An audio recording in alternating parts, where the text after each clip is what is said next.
प्रयागराज में नगर निगम का चुनाव होना है, 4 तारीख को वोट दिए किए जाएंगे, लेकिन ऐसे में जिस तरह का सियासी समीकरण प्रयागराज में देखा जा रहा है, इसके साथ साथ जो घटनाक्रम पिछले कुछ दिनों में हुआ है माफियाओं के खिलाफ, उसको लेकर भी लोगों के जहन में क्या कुछ है और क्या मुद्दे हैं नगर निकाय चुनाव को लेकर प्रयागराज की जनता से हम जानने की कोशिश करेंगे।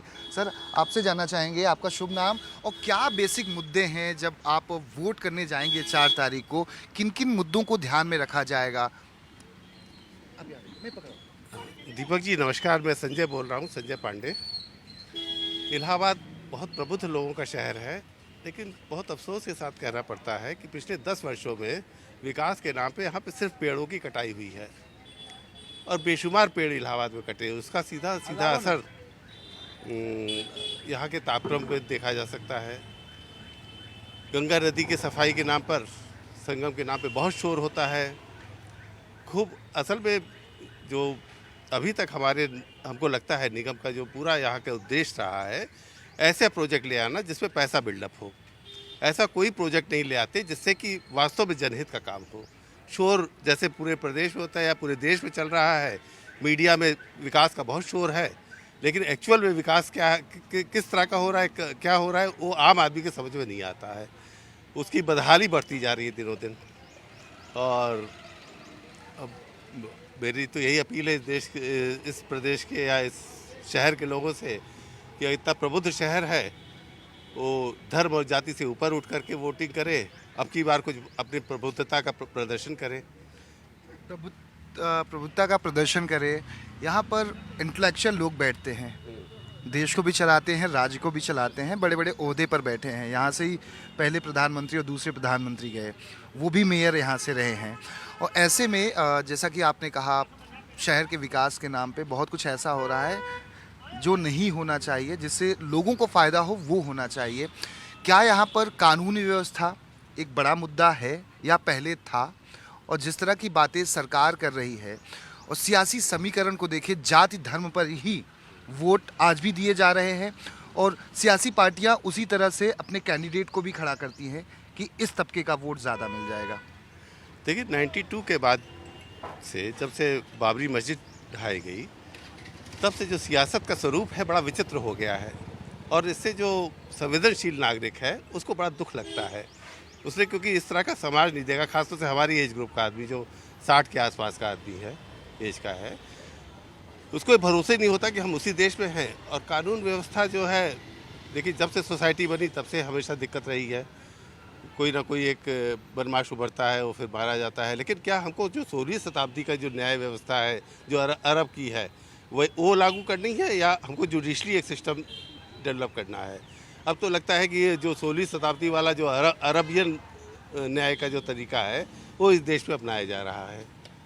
सर ने कहा अर्बेनियन न्याय का, ठोको मारो, जिस तरह की बातें निकलकर सामने आती है बड़े बड़े नेताओं की, जिस तरह से पिछले घटनाक्रम हुआ है प्रयागराज में, कॉलविन अस्पताल में अतीक अशरफ को 3 शूटरों ने मौत के घाट उतार दिया, पुलिस सुरक्षा बल के बीच कैमरे के सामने।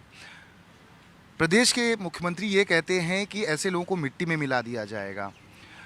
उनके नेता ये कहते हैं कि गुंडा राज खत्म हो गया है, कानून व्यवस्था उत्तर प्रदेश में कायम है। क्या मेयर के चुनाव में उत्तर प्रदेश में, खासतौर पर प्रयागराज में, ये मुद्दे रहेंगे हावी? आपका शुभ नाम सर। मैं असरार गांधी हूँ और साहित्यकार हूँ। मैं ऐसा है कि मैं एक तो पहली बात ये बता दूँ कि मैं बिल्कुल नॉन पॉलिटिकल आदमी हूँ, लेकिन बहैसियत एक सिटीजन के ये बहुत सी चीज़ें मेरे भी सामने आती हैं।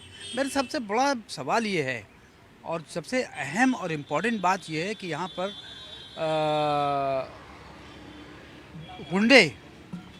गुंडे जिनका कोई धर्म नहीं होता, और ये गुंडे आपस में भाईचारा भी करते हैं और दोस्त भी करते हैं, दोस्ती भी होती है इन दोनों की। मेरा ये कहना है कि जब अपने अपने कौम के गुंडों को आम आदमी सपोर्ट करने लगता है, इससे ज़्यादा हीनियस कोई बात हो नहीं सकती। लेकिन सवाल इस बात का कि ऐसा क्यों हो रहा है कि हम अपने कौम को सपोर्ट करें, दूसरा अपने कौम को सपोर्ट करे।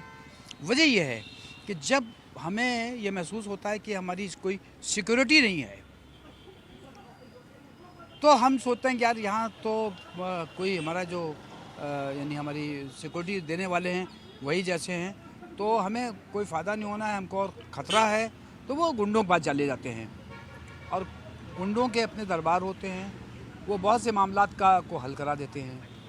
तो एक तो ये समझ लीजिए कि गुंडों को ख़त्म अगर करना ही है तो हर तरह के गुंडों को ख़त्म करें ना, कोई पर्टिकुलर किस्म के गुंडों को क्यों ख़त्म कर रहे हैं। आप अगर कहते हैं हाँ गुंडों को ख़त्म करना है तो आप सब सारे गुंडों को ख़त्म कीजिए। दो को मार देने से क्या गुंडागर्दी ख़त्म हो जाएगी? लेकिन ऐसे गुंडों को किसी भी जाति धर्म के हों, जैसा कि आपने कहा कौम ही उन्हें आगे बढ़ाती है, उनके समर्थन में जाती है और वही कौम का न्याय भी वही गुंडे करते हैं। लेकिन ऐसी राजनीतिक पार्टियों के नेता भी हैं, राजनीतिक पार्टियां भी हैं जो इनको बड़ा बनाती हैं, उनको शह देती हैं और हर राजनीतिक पार्टियां ऐसा करती हैं। इतिहास रहा है। नहीं, ये बिल्कुल सही आपका कहना है कि ये जो पार्टियां हैं बहुत से गुंडों को इन्हीं ने बिल्डअप किया है और उनसे अपना काम ही निकालते हैं। काफ़ी पहले मैंने एक मतलब गुंडे से मैंने पूछा, काफ़ी पहले मैंने बहुत पहले यानी बरसों पहले मैंने गुंडे से पूछा जो उभर रहा था कि हमने कहा तुम बताओ तुम काहे को पॉलिटिक्स में आ गए भाई? कहने लगे, उसने क्या सटीक जवाब दिया। उसने कहा कि देखिए मैं पहले नेताओं के लिए काम करता था, हमको वहाँ से फ़ायदे थे, लेकिन मुझे एक दिन ये लगा कि यार जो फ़ायदा हमारी वजह से ये उठा रहे हैं वो फ़ायदा हम भी तो उठा सकते हैं, और मैं पॉलिटिक्स में आ गया। यही बात ज़्यादातर गुंडों के साथ है। उन्हें लगता है जो बहुत बड़ी तादाद में हर पार्टी में मौजूद हैं वो अपनी सिक्योरिटी की वजह से वहाँ पहुँच गए हैं और ये समझ कर के भाई हम इनको जितवा सकते हैं तो हम भी जीत सकते हैं, और वो MLA और MP बनते हैं। तो ये एक बड़ा मतलब मुद्दा, इस पर गौर करना चाहिए। जो समाज शास्त्री हैं उनका खासतौर से उनके लिए ये मामला कि वो गौर करें, देखें कि कौन है क्या है। अब रहा यहाँ जो मेयर का इलेक्शन हो रहा है, उस मेयर के इलेक्शन में जो एक गर्मजोशी होनी चाहिए मुझे नज़र नहीं आती। मैं तो पहली बार निकला, आज अभी कुछ देर पहले एक प्रत्याशी यहाँ के बैठा हुआ था, हमने तो कभी उनको न देखा, न जाना, न सुना, लेकिन बहरहाल वो अपनी बात कह के गए। पहले ऐसा नहीं होता था, लेकिन अब तो ऐसा दिख रहा है कि मेयर के चुनाव में भी डिप्टी CM आ जाते हैं, कैबिनेट मिनिस्टर आ जाते हैं। तो क्या लगता है ये अगर वाकई में वो राजनीतिक पार्टियां या वो जो उम्मीदवार है उसने वाकई जनता के बीच में कुछ काम किया है, तो ऐसे बड़े दिग्गजों की ज़रूरत पड़नी चाहिए? क्योंकि आप साहित्यकार हैं, आप दशकों से यहाँ पर रह रहे हैं, आपने कईयों को बनते बिगड़ते कुर्सी तक बन जाते देखा। हाँ नहीं, आप बिल्कुल सही कहते हैं, मैंने तो बहुत कुछ देखा है और बहसत साहित्यकार मैंने बहुत कुछ ऑब्ज़र्व किया है। मुझे लगता है कि ये जो लोकल इलेक्शंस हो रहे हैं इनमें एटलीस्ट मुझे नहीं लगता कि किसी बड़े पार्टी को सामने आना चाहिए, सामने उसके आके यानी पहले हमने तो कभी नहीं देखा कि मेयर का इलेक्शन हो या कारपोरेटर्स का इलेक्शन हो कभी कोई दिग्गज नेता आया हो। छोट भैया ज़रूर आ जाते हैं, लेकिन अब तो बड़े बड़े लोग शामिल हो रहे हैं, तो इसका मतलब ये कि जो कुछ भी हो रहा है उनकी शय पे हो रहा है। भारतीय जनता पार्टी 24 घंटे 365 दिन इलेक्शन मोड में रहती है। क्या यही वजह है कि वो अपने तमाम दिग्गजों को उतार देती है और अन्य पार्टियां उसके कहीं ना कहीं पीछे रह जाती हैं? इसकी वजह है कि जिस तरह का उनका विस्तार हो रहा है, विश्व की नंबर की एक पार्टी हो गई है, या क्या मानते हैं आप? देखिए, बीजेपी पार्टी का खाली एक उद्देश्य रहता है, इलेक्शन लड़ो, इलेक्शन जीतो, और इलेक्शन हारो भी तब भी जीत जाओ। क्या बात है। क्योंकि पूंजी की ताकत बहुत बड़ी ताकत होती है। इंडिविजुअल आदमी को खरीदना बहुत आसान होता है, आदमी बहुत हल्का होता है, वो बड़ी छोटी छोटी चीज़ों पर बिक जाता है। अभी हम लोग देखें कि जो मतलब हद हो गई, पूरी दुनिया देख रही है, CJI को FIR के लिए हस्तक्षेप करना पड़ता है। चीफ जस्टिस ऑफ इंडिया, इतनी बड़ी चीज़, उसके हस्तक्षेप तब FIR होती है, जो कि कहा जाता है कि ऑनलाइन आप कर दिए तो FIR दर्ज हो जाएगी। तो यथार्थ में कितनी दिक्कत है, आम आदमी को कितना संघर्ष करना पड़ता है, क्योंकि फोगट वगैरह भी मामूली हस्ती नहीं है, बहुत बड़ी हस्ती है। मतलब ये जो RSS और BJP के जो गुंडे हैं, इनके खिलाफ आपको आवाज़ उठाने के लिए कितनी बड़ी मेहनत करनी पड़ेगी आम आदमी को, ये इमेजिन के बाहर है। और मीडिया जो है खाली मुस्लिम यादव दो ही लगता है कि प्रदेश में गुंडे हैं और बाकी सब दूध के धुले हैं। ये सारे जनता के जहन में सवाल रहेंगे चुनाव वोट देने के समय। ये देखिए, जो मेन स्ट्रीम है आपके न्यूज़ चैनल को तो हम बड़े गौर से देखते हैं। पहले NDTV देखते थे जब तक उसमें रवीश कुमार जी थे। अब आपके चैनल से थोड़ी बहुत उम्मीद रहती है। चौधरी साहब काफ़ी बढ़िया करते हैं उसमें, दीपक जी, और आप लोग भी उम्मीद है कि बढ़िया करेंगे, आके करते रहेंगे। इसलिए कि बहुत आदमी निष्पक्ष रूप से देखना चाहता है मेन स्ट्रीम के जो चैनल हैं। इसीलिए मेन स्ट्रीम के चैनल अब हाशिए पे जा रहे हैं। यूट्यूबर्स इतने ज़्यादा उनके व्यूअर्स मिल रहे हैं। यूट्यूबर क्योंकि आदमी अगर उस पार्टी का भी है तब भी निष्पक्ष चीज़ें देखना चाहता है, तो निश्चित रूप से प्रभाव पड़ेगा इस इलेक्शन में। अति का मुद्दा रहे चुनाव में, नहीं अति देखिए, वो इसको भुनाने की कोशिश करेगा नहीं करेगा? छोटा सा सवाल। नहीं देखिए, लोग इस मुद्दे को बहुत कतराते हैं बोलने से, लेकिन हम बहुत साफगोई से बात करते हैं। पुलिस कस्टडी में हत्या हो जाना मेरा ख्याल है 1947 के बाद ये अकेली घटना होगी कि आदमी पुलिस हाई प्रोफाइल कह दी, हाई प्रोफाइल कह दी। हाँ, और ऐसा हाई प्रोफाइल क्या है, मतलब इतना जिसका इतने ज़्यादा दुश्मन हो, हर तरफ दुश्मन उसके बिखरे पड़े हैं।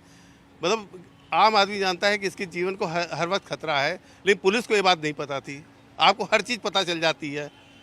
प्रधानमंत्री खास तबके के जहन में ये सवाल रहेगा वोट देने के वक्त, क्योंकि आप भी लोगों से मिलते होंगे। बिल्कुल लोगों को लग रहा है, लेकिन यही है ना कि लोगों को, कुछ लोग खुश है क्योंकि उनके परिवार का कोई नहीं मारा जा रहा है, उनके घर का बुलडोजर नहीं। जब आदमी का इंडिविजुअल नुकसान होता है तब आदमी को तकलीफ होती है। जब आदमी का खुद का नुकसान होता है तो उसको तकलीफ होती है। अब देखना होगा कि किसको कितना फ़ायदा, क्योंकि राजनीति की बिसात ऐसी बिछाई जा रही है, प्रयागराज हो या उत्तर प्रदेश के नगर निकाय चुनाव में, उसमें आखिर शह कौन देगा, मात कौन देगा, यह देखना बड़ा ही दिलचस्प होगा। कैमरामैन कालिकांत झा के साथ दीपक दुबे, न्यूज़ 24 प्रयागराज। नमस्कार, मैं हूं मानक गुप्ता।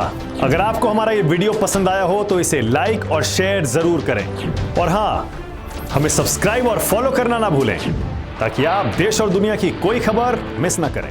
तो जुड़े रहिए हमारे साथ और देखते रहिए न्यूज़ 24।